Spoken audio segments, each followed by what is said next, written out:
Hey, Stacy, thanks so much for being on Bold Mercies today. We are so glad that you are here with us. Thank you. It's good to be here. So, I would love for you to just introduce yourself to our friends. Tell us a little bit about yourself. Okay. So my name is Stacy. I am 34. I live outside of Chattanooga, Tennessee. I am a single foster and adoptive mom. I've been fostering for almost 4 years in December. I'm a teacher. I've been teaching. This is my 13th year teaching, all at the same school. And I teach the second grade. And yeah, that's pretty much it. That's me. Awesome. Awesome.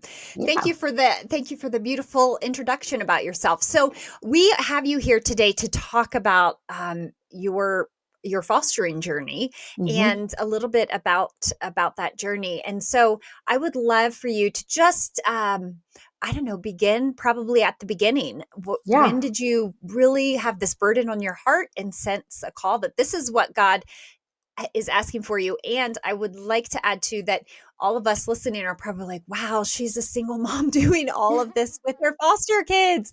And you have one adoptive son. And so, can I you just do. tell us, where did all of this start? Yeah, so um, my aunt and uncle ran a Christian camp up in Pennsylvania. I'm originally from New Jersey. And so I would go and be a camp counselor for their camp. And a lot of the kids that came to this camp were in foster care. And that was my first kind of Mm, introduction, I guess, to foster care. And I've always loved just helping people. I'm an mm. Enneagram 2, if that makes sense to anybody. Yes. Yeah. That makes sense to me. That is me to the core. And so I've always, just had a heart for people in general and people that were struggling or had, difficulties and so when I was at this camp, I really fell in love with it. And Mm, so my thought was, okay, I'm going to get married. I'm going to have some kids of my own. And then when things are settled and it's the perfect timing, I'll start fostering. mm, um, and then fast forward a few years and I'm teaching at a poorer school. I've had several foster kids as students before, and I was like, like when should I do this? Like, I don't know. I'm still not married. I was approaching my 30th birthday, and I was like, finally, I just started praying. I was like, okay, God, I know that this is something that I think you want me to do. Help me figure out when is the right mm, time. I wasn't in a home that I really wanted to stay at with kids. I knew I would want to move, and so started looking at houses. And um, we were at a faculty meeting at school, and some people from the Department of Family Services came out and was talking about the need for foster homes and how much teachers, we already make an impact in the classroom with our kids, and be so nice if like a kid comes into care and they get to go to somebody that they already know, like their teacher.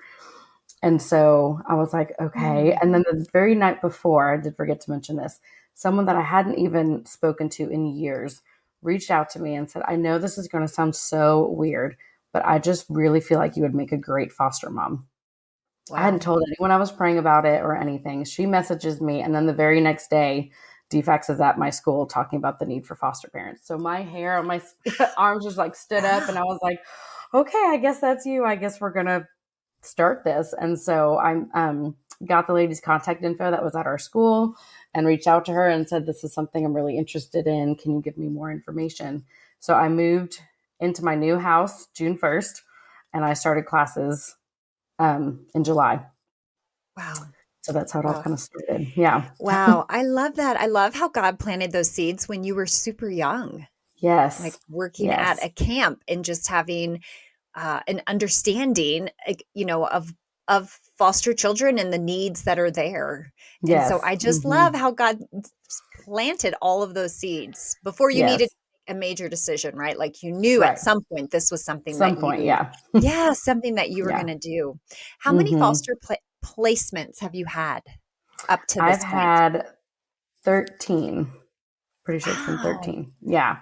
Some have like I had one that only stayed for 2 weeks, and then I just the two that I just left or that just left my house I had for 2 years.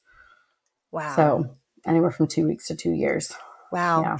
And do you Hmm. have like age limits that you try and get kids that you Okay, because if my understanding is correct, you can tell Hmm. caseworkers like this is kind of the age limit that I'm looking at. So do you kind of Yes. keep kids within an age limit So when I within your home? Yeah, when I first started, I said I would do 0 to 18. I didn't really Hmm. care what age. So my first placement was two boys, and I said I'm single. I think I don't have kids of my own. Let's just start with one. Well, Yeah. that never happens. So they called Yeah. with two brothers that were 4 and 7, and they were my first placement. Um, so I've had anywhere from, like, my son came to me when he was 10 weeks old, so as young as 10 weeks and up to 16. Wow. And I even had one of my former students. I taught her in kindergarten, and then I got her as a placement when she was in high school. Wow. Hmm. Yeah. So what um as you're thinking about the foster system Hmm. and foster families, there's so much. There is, oh, how do I even say this? There feels like there's so many bureaucratic hurdles to try and get Hmm. over, right? As far Yes. as reuniting the families or even you having the foster kids in your home. So I think we should also say that and I know, but let's just say it out loud that like foster care is for reunification. Like it's for a Yes. time period. These are Hmm. not like foster to adopt children, although No. sometimes it has to go that way. Right. But these are all for reunification. Yes. So we're That's we're always the dealing goal. that's always the goal, right? So Hmm. you're dealing with big hurdles that the court systems are trying to get over, and you're also interacting with birth families, and then you have the actual foster kids and their case managers. Like that's a lot for It you is. to carry and for Mm. you to keep track of. I would just love to know, like, how have you found strength to just continue and to feel like you're in the mire of this and then daily parenting of foster kids? Like, what has just kind of given you strength to keep moving and marching forward? Um, well, I've definitely tried to make my time with Jesus be number one, Mm-hmm. because I know that I cannot pour from an empty cup. And I am with kids 24/7. I mean, my job is kids, my life is kids outside of Yeah. my job. So um, I definitely try to get up before the kids and like have my daily Bible study and spend time in the Word and in prayer, because the day will always go better that way. Yes. It will I always go better that agree. way. And we have our county has a foster and adoptive association. So I've got lots of friends that are foster parents that I've met on this journey that get it. They get the goodbye, they get the difficult behaviors or the trauma behaviors, Mm. that other people just don't understand because they haven't lived it. Um, Yeah. so, I mean, definitely having a community, super helpful. I have a wonderful, I say, village of people that will come and help when I get a new placement. Like, they come with nothing. I've never had kids Yeah. actually come with things. And so, they need clothes, they need diapers or wipes or whatever the case may be. And like my church has helped a ton, my small group. Um, at one point, I had 3 under 3 all in diapers.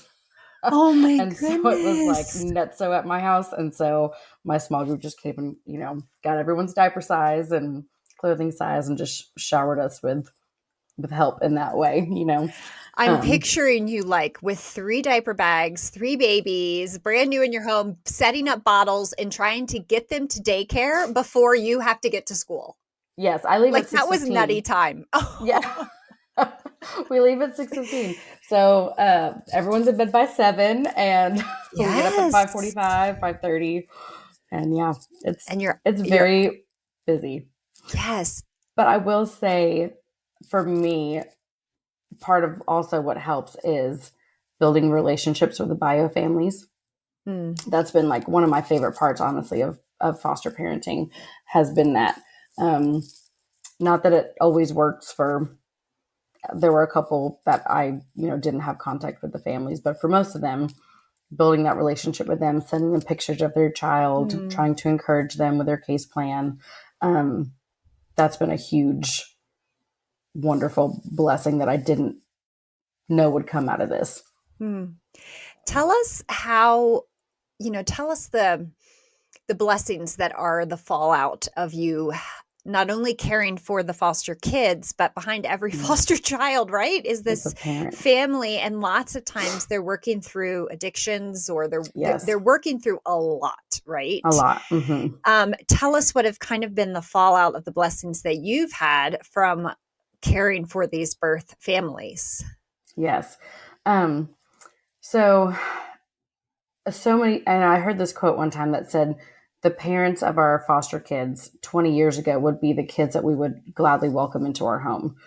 Hmm. And I was like, that's so true. Like, so many, typically, most people that have had a stable, functioning, happy family themselves, childhood, don't grow up and have their kids taken by defects. I've yet to Hmm. met, and all the kids, all the parents of the kids that I have had trauma their whole lives. Yeah. And so they don't know how to give their children normalcy because they've never experienced that themselves. Hmm. I've had several kids where their parents were in foster care also, and they just don't, know.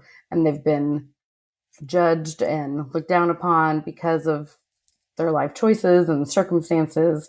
And so being able to, I remember this one parent was just like, I don't want you to take my kids. And I was like, that's not my goal. Like, I didn't get into this for adoption. I did adopt my son, and we can get back to that later. But my goal every time I get a placement is I want to get to know the parents. I want them to know that I'm on their side, that I'm rooting for them, encouraging them, and that my hope is that I have to say goodbye to their child and that they get to go back Mm. home. So it's a Hmm. really interesting thing to pray for, is like basically you're praying that your heart will get broken at the end of all this, because you know that the family is a sacred thing that God has created, and you want it to be restored. Um, Hmm. and that's where, we hope and pray for unification. Most of mine have come from addiction and or domestic violence, or Hmm. I think that's pretty much all of mine have been either one of those two things. Hmm. And if you get to the bottom of why are they using in the first place, it will break your heart most of the time, Yeah. So Yes. Yes. they don't have Jesus to turn to. They don't know Hmm. what that brings. And so to them, they're just trying anything they can to numb whatever pain they feel. And it does not mean that they don't love their kids. I feel like that's a big Hmm. misconception. Um, all the 13 kids that I've had, I know that their parents have loved their kids, even if they didn't get to go home. Um, Yeah. there was no, I think you'd have to be just crazy not to. I mean, Yeah. everyone loves their kids, Yeah. but they just don't know how. Yeah. They don't know They're how. battling like massive demons from the Mm-hmm. trauma of their own past. Yes. And they don't Mm-hmm. know how to provide that stability for their children because they haven't found that stability for their own For lives themselves. yet. Mm-hmm. Yeah. Yeah. So And I, like we had, oh, go oh, sorry. ahead. Go I was ahead. going to say one blessing too has been, um, like the previous two, unfortunately, are not getting to go home, but we really did form a good friendship, especially at the beginning. And she was even coming to church with us sometimes. And, Hmm. I don't know what seeds that will bring, later, but I know that seeds were planted, and that's always my hope, is Hmm. that I just want to share the gospel with them and share Jesus with them, and, you know, invite them to Yeah. church and into our lives. And like my very first group, those two boys, they went home. They did reunify over 3 years ago, and I still see them. Mom and I still talk every few Oh, weeks. Like, it's been so, so great. yes. Yeah. So she was able to find that healing Yes. in her own Mm-hmm. life. Right. I was thinking about it as you were chatting about the support that you rightly receive. So I don't want to diminish that. But then you Mm-hmm. also have these birth families who are not receiving that kind of support, right? And does that Yes. break your heart? Yes, because if they were given the support that I'm given as a foster parent that doesn't have unhealed trauma and doesn't have, Yeah. living below the poverty line, and doesn't have no education, all those things, they would probably have a better chance of keeping their kids. There's foster care closets where we can get free clothing for our kids. We have a stipend monthly to help afford things for the kids. We have all these things that, do help us. But if that was given to the birth families, that would make a huge difference for them. Yeah. Do you Mhm. know of any churches, like are churches in your area? Are you familiar with churches that have that kind of support for the birth families like they have for foster families? Not really. Yeah. We actually, a friend of mine actually just started a nonprofit though to help birth families. Hmm. Um, and because her heart is teenagers in care, my heart is bio parents. And so we are going to hopefully in January start having like monthly kind of like support group meetings. Like, you know, A, you see that you're not alone. B, you see that there are people that love you Yeah. and are encouraging you and want you to succeed. Mm. Um, giving you a free meal once a month, giving some type of speaker like, budget friendly dinners and things to do with your kids and how to spend time Mm. with your kids. And there's just so Mm. many things that they just don't know. And Hmm. we can give them that support, in a monthly educational but fun type of setting. Yeah. So we're excited for that. I love But that. That is awesome. That is mm-hmm. awesome. How Yeah. necessary that must be for these birth families. So I'm excited to hear about that coming Yeah. up. Do you ever feel like sometimes you have to work really hard to establish a good relationship with these with these birth moms, especially the moms? Maybe because I would feel like my natural inclination is I am mama bear, right? Like I'm Yes. super protective. They don't know Uh-huh. you and you are taking their children, right? Mm-hmm. And it's Yep. necessary, but Yes. in their eyes it's like what is happening to my kids, and that must be Mm-hmm. devastating. So do you have to work sometimes to make that Yes. relationship You healthy, I do, and I guess? think I've done it enough, at least now, where I know that that's where they're coming from. I know that they are fearful. I know and so when a child first comes to me, our county has started these calls, like a three-way call between me, the caseworker, and the parent, and they kind of monitor the call and just say, "Hey, this is Stacy. She's the foster mom," and like if I have a baby, I'll say, "Okay, can you tell me ways that are things that I can comfort him to get him to go to Yeah. sleep, or what was his feeding schedule like? What are things that make him happy? What does he like and not like? Like show because I acknowledging that she is the parent and she is the mom and she knows her child best. And what can I do to make this as easy of a transition as possible? And then I always will just say, I want you. I just verbally tell them on the phone, I want to get to know you. I want you to get to know me. This is my Hmm. phone number. You can text anytime. I'll send pictures. I'll let you know about school functions or how they're doing in school or doctor appointments. And once I let them know that, like, my hope is for them to go home and I'm hoping this is only temporary and I want to support them as much as I can, then you start to see the walls come down and Mm. they're like, okay, so she's not here to like take my kids. She's not hoping to adopt them or hoping that I fail. She's So many of them don't have any true friends that are good influences and that Yeah, will yeah, support them in something in a yeah, healthy way. And so for a lot of them, once that first phone call, those first few text messages or pictures are sent, it helps them. It helps them know, okay, my kid's in a safe place, they're yeah. loved, they're cared for, and now I need to take care of me so I can get them back home. Yeah. And just, I'm Mm-hmm. sure you communicating that with them makes them feel like they're standing shoulder to shoulder with you in the care of Yes. their child, as opposed to Mm-hmm. you just removing their child and kind of standing in your own bubble, over Yes. here, and, Mm-hmm. she's on her own. But like you guys, you're really in a sense also like submitting yourself to her, to like you are the mom, like you are the one that knows the ins and outs of your child up till this point. Can you tell Right. me, what you know? And so Mm-hmm. I'm sure that helps her know that you are a safe person for Yes. her kids, but I mean also for her own For heart and her. Mm-hmm. for her own soul. Yeah. Let's talk about something that I think as people consider fostering, one thing I think on most people's minds is reunification is really a happy time, but it can break a foster mom's heart. And you even Yes. said that. You're like, I'm praying for Mm-hmm. something that I know is going to break my heart eventually. So Yes. let's talk about that. Do you have any stories to share around when you have seen these happy reunifications, but your own heart is, in a sense, bittersweet? What Oh, is that yes. like for you to process? So when like my first group, so for me, especially being at the time single and having no kids of my own, like my whole life revolves around the kids that are in my care. So those first two boys that I had, um, my life completely changed. Like overnight, Mm. all of a sudden I can't sleep in and I can't do whatever I want. I can't just pick up and go. Like I've got these two humans that I'm, in charge of. Mm. And I remember when I first, so they were disrupted from another family. And so when they came to me, the parents were like, we do not, they did not like me. It was very obvious all Mm. over their faces, especially the dad. And I was like, Yeah. okay.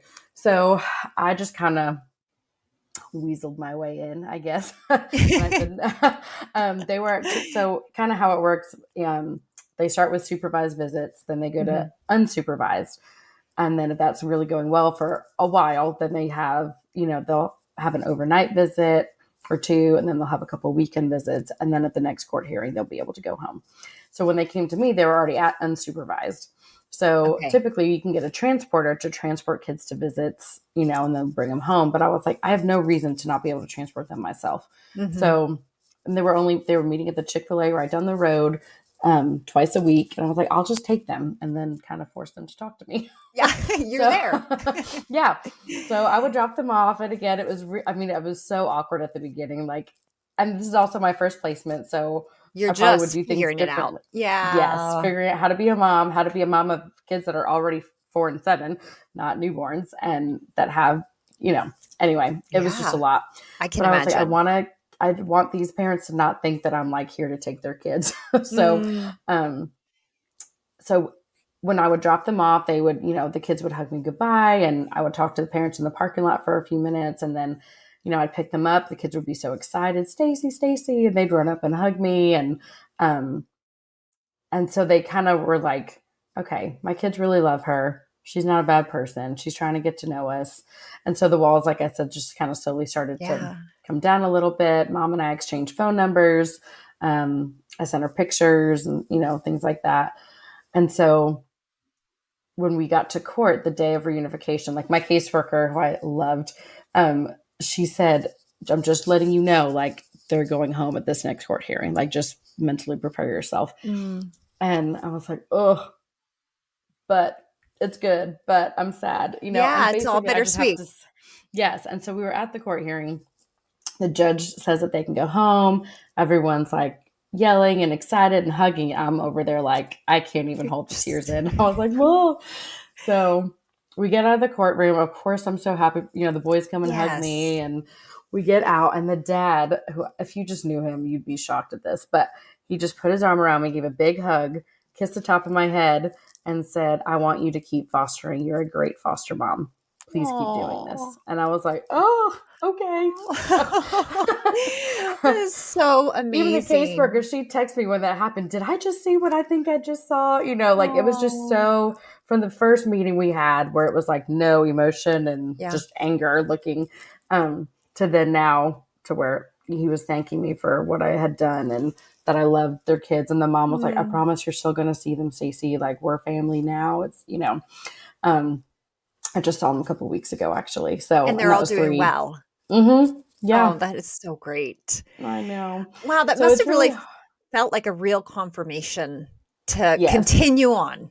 Yes, and it did. And I mean, you have to take, at the beginning when I was first starting, I took kind of a break in between placements. Now it's kind of a revolving door. But Yeah. at the beginning, I took a break in between and I was like, okay, that was really, really hard. And then, like, Mm. packing up all their stuff. And they left the Friday, like 2 days before Mother's Day, which was like so sad for me. Like, but so wonderful Yes. for that mom too, Yes, to I have them, know. So I was, I text her Happy Mother's Day, and, it was a beautiful, very hard, but beautiful thing. Yes, And so, yes. like, I follow a lot of different people too that have been doing this a lot longer than me. And, um, that's the goal. We want the kids to Yeah. go home. Even when my son came to me at 10 weeks, I people just assumed that I'm adopting. And I'm like, well, he just came to me, so the hope is that he gets to go home. Like Yeah. fostering and adoption are different, and Yes. people have a hard time with that. Yes. Yes, and I think also because the emphasis is on the child, and they're so vulnerable because they're young and they're kids and they're Mm-hmm. dependent. But it is so true. Like, as you are thinking about this birth mom finally getting her kids back in that Mother's Day celebration, how elated her heart must have Mm-hmm. felt. And if you can Yes. kind of center the birth mom in the story, then you're Mm-hmm. able to feel the joy, and then with Jesus be able to do your work out your own grieving, right? And Right. your own Yes. sense And it of is. It's loss. grieving. Mm-hmm. Yeah. Yeah. Yeah. Tell us the story about your child, your son. Yes. So he came to me when he was 10 weeks old. Um, he was born with substance abuse um, in utero. And so he Mm-hmm. was in the NICU for 45 days. So he came to me at 10 weeks and um, he's been with me ever since. They didn't Yeah. really have visitation. Mom is still using and was in and out of prison and just not a good situation. Um, Grandma was trying to take care of him, but it was really hard because she had mom's other three kids Oh. who were a lot Mm-hmm. older, but she was in her 70s. She just couldn't take care of a Yeah. newborn. Also, Yes. like she had her hands full already. Um, and so I had given her my number because I did have visits with, he did have visits with grandma at the Mm-hmm. beginning. Um, she never used it, which was fine. Some do, some don't. But Yeah. um, anyway, long story short, COVID took made it take a very long time for him to be Oh. adopted. I mean, he was with me for 2 years and 9 months before he was finally adopted. He was just adopted in February. Um, Oh. but one really Okay. awesome thing that came through all this is I knew that he had three older siblings. And so I found his big sister, who's 20, on Facebook. And so Mm. I mean, everything. If I had told anybody, they'd be like, "No, no, no, don't do it. Like, why? Why do you want to open that can of worms?" Blah, blah, blah. I'm like, Yeah. "No, this is so good for him to have a biological Yes. connection because he was adopted as a baby, so he's not gonna. It's not like an older Remember. kid who knows he's getting adopted and Mm-hmm. remembers his first life and all that. So I was like, no, if he can have a biological connection with somebody that's healthy and safe and is not, Mm. you know, using, then I want to Yeah. give him that opportunity. So I reached out to her, and then like 2 hours later, we were still talking, and it was so great. I mean, she basically helped grandma with raising him those first few weeks. Wow. And, and then she just had a boy of her own. And Mm-hmm. so she was like, I was kind of sad when I found out I was having a boy just because I felt like Christopher was my first boy. Oh, Like yeah. I Yeah. took care of him. And so we've met up now a couple times, and it's so sweet seeing them together. Like, I'm so glad that I took a chance and didn't tell anybody till after the fact because Yes. I Yes. mean, it could have been bad. It could have been anger filled or Right. not even responded Unhealthy. to. Right. Yeah. But it's been wonderful. I mean, he's a 3-year-old Oh, uncle. He's got a little nephew that's, 7 months old, I think. And um, so we're oh, actually going that's to plan so to get together over the break. And so that's really good for him. It's good for him when he has so good. questions later that only his sister would know because mom's not around right now. He can get those answers straight from her. They, um, I know I pray for his birth mom. I pray that one day she's in a healthy enough spot to be able to meet him. It's just not right now, but he's got his sister and hopefully his grandma and his other siblings in the future. So I that's been love a really, that. really sweet thing. Yeah. And are they Hmm. local-ish? I mean, like you can Yeah. see her. I mean, she's not super far away. You're able to No, she's like 30, 40 minutes. perfect. I Yeah. do love Hmm. that. It's so nice for him when when foster children or adoptive children are thinking about their birth families. If they came home as an infant, they're always going to be fantasizing like what do they What? look like, you know what I Hmm. mean? Those questions are just going to Yes. be there, so it's kind of nice that you're able Natural. to fill in the lines now and have a Yes. colored mental picture and a building relationship with him, Yes. so that is so awesome. Yeah. It's been I really, love really that. sweet. I love that. Hmm. So as Hmm. I'm hearing you talk, I'm like, wow, you are really walking the life of Jesus, to these families, to these children and these birth moms, and now even a birth sister, and then her Yeah. little boy. Hmm. What is something that you feel like you've learned about Jesus? Oh, wow. I've learned, I feel like I've gotten just a better glimpse of his love for us Mm, through my son and just like our adoption into his family. Um, as believers, like I made an adoption video when Christopher was adopted. And I said, I hope your own adoption story helps you know and better understand the adoption that we all have in Christ when we choose to follow him. And, mm, I think adoption is very biblical. And I think it's important. And I think it's good. And we are all adopted into God's, chosen family. And um, so I think it's just helped me see a better glimpse of his love for us I throughout love all of that. this. Yeah, Hmm. I love that. And you Um, now operate kind of like you said, a rotating door, like foster kids will be coming in and out. So I assume you receive a phone call maybe, and then that night you could receive a child. Is that usually how that might work? yeah, well, usually, so I will say that I just had a placement leave after 2 years.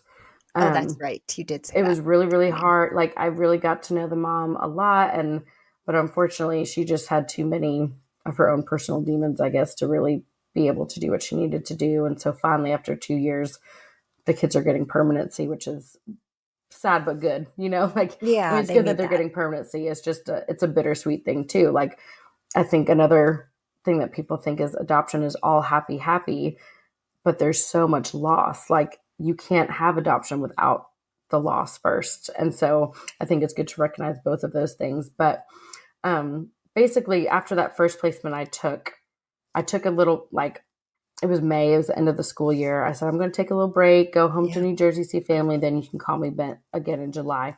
And really, since then, it's been a revolving door. I've had up to 5 kids at once, um, like 1 to 16 in age, which was Wow, crazy. which was crazy, I'm sure. Yeah, it was nuts, but I loved it. I just Yeah. bought a van because I'm You're like, you sure don't that know I how will. many, yes, how many will Yeah, be there. You don't like I know. had to turn people away sometimes because I was like, I don't have room in my car. So I was Yes. able to buy a van, which was wonderful. But actually, I'm taking a break right now until January, just because usually when you do adopt, they give you some time, like with just you and your Yeah. child that you've adopted, just to establish like what is our family unit of two Yes. feel like, Yes. look like. Um, but because I already had those other 2 kids, I never really got that time with just him when he was adopted. So Mm, I'm taking a break until January, which good. yeah, it is good. And that was one of the things that I'm learning is like rest is good and rest is also biblical. Like Jesus or God rested on the seventh day. Yeah. Um, Yes. and I need to be able to rest and refill and recharge. And because a lot of people too asked me once he was adopted, so are you going to keep fostering?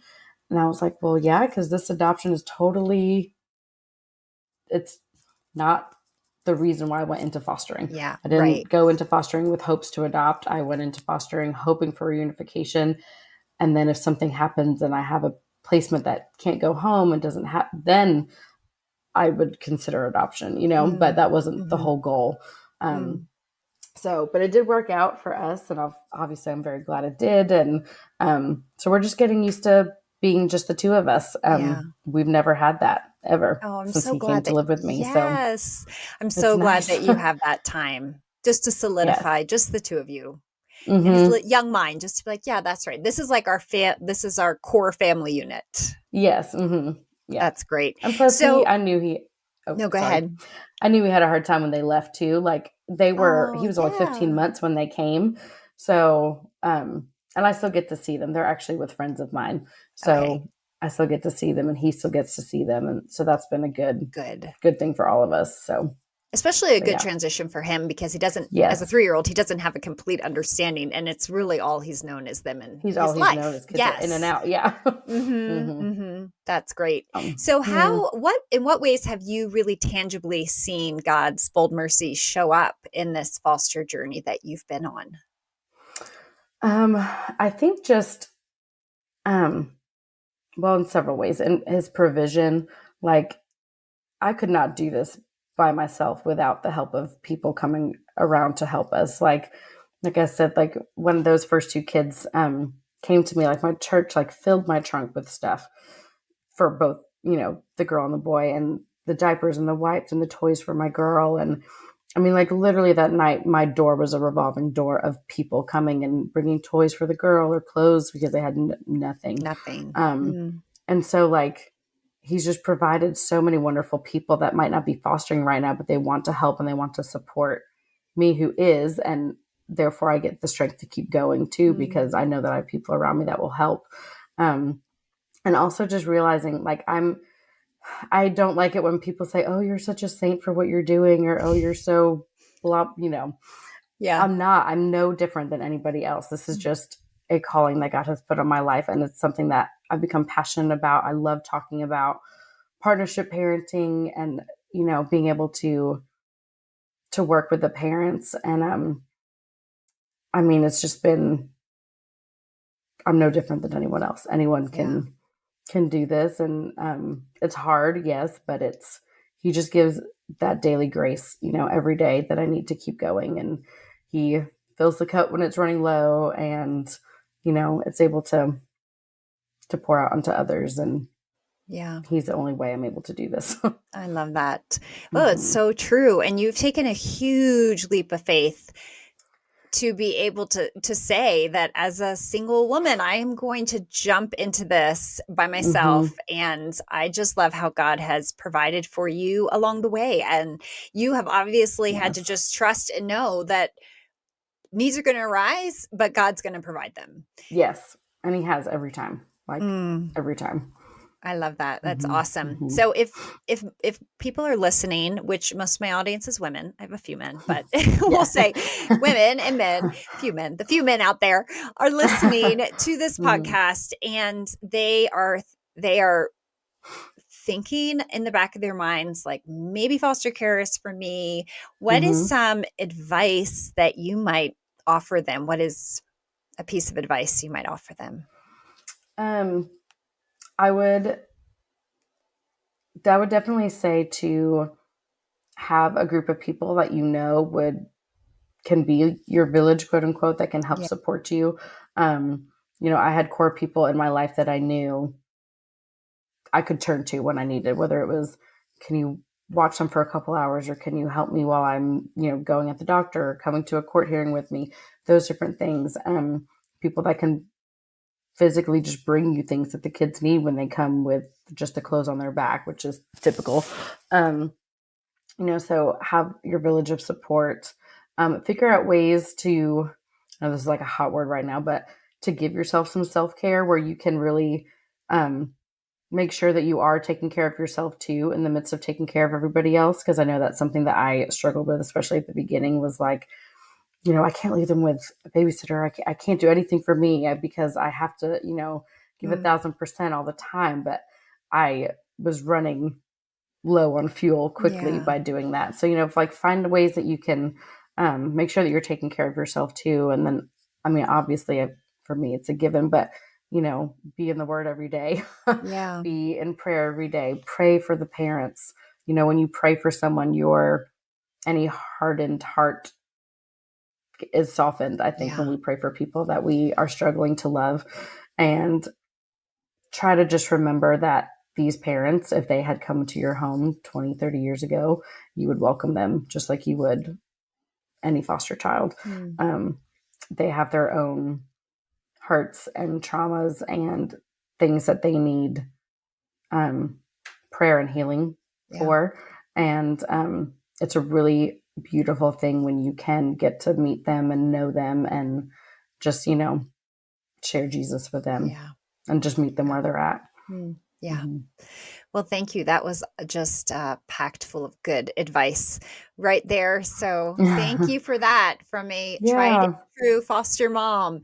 I would love to ask in closing, I Hmm. always ask, what is Okay. one thing right now in this season of your life that is making you happy?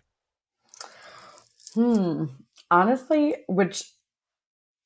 it's the rest right now. It's Yeah. taking a little bit of a break, um, and just being able to enjoy time with my son that I Yes. don't normally get one on one.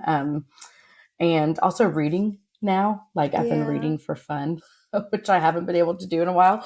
Um, Mm, so just picking up things that I haven't maybe done in a little bit because my house has been so full. Um, yes. just enjoying some things that I like to do and not having such a large schedule of appointments and Yes. different things like that. So just, Mm. and real, it's hard for me to like say no, like very hard. So realizing that it's okay to say no, and it's even good for me to say no right now, so that come January, I'm fully ready to say yes again, you know? Yes, yes, Yeah. yes. You say no now so that you can be recharged, right? And say Yes. yes Mm-hmm. eventually. Well, I hope that you are able to just thoroughly enjoy this rest time, that you read some really good books, that you get out to Thank some you. great pumpkin, since we are in the fall here, you get out to some great Yes. pumpkin patches or fall festivals Mm-hmm. and be able to enjoy this time with your son. He's at such a Thank you. sweet age. I love that age. They are exploring everything and Yes. developing little personalities and quirks. So Yes. it can be a Mm-hmm. challenging age, but it can be Yes. so much fun. So I hope Yes, you're able again. to enjoy that. Well, Stacy, Thank thanks so you. much for being on the podcast today. We're just really glad that you were willing to come in and share your story. And I'm just going to reiterate that I am so inspired by the sacrificial way that you have chosen to live your life. And I just know Thank that you. one day in heaven, God is going to look down upon you and he is going to Mm, say, well done, good and faithful servant. So thank you so much for the way that you care for families who are in need. And thank you for showing us how we can do that too, and being an inspiration for us. So thank you for joining us today. Thank you so much for having me. All right, don't go anywhere because you're still here, although the official Okay. interview is over. Okay.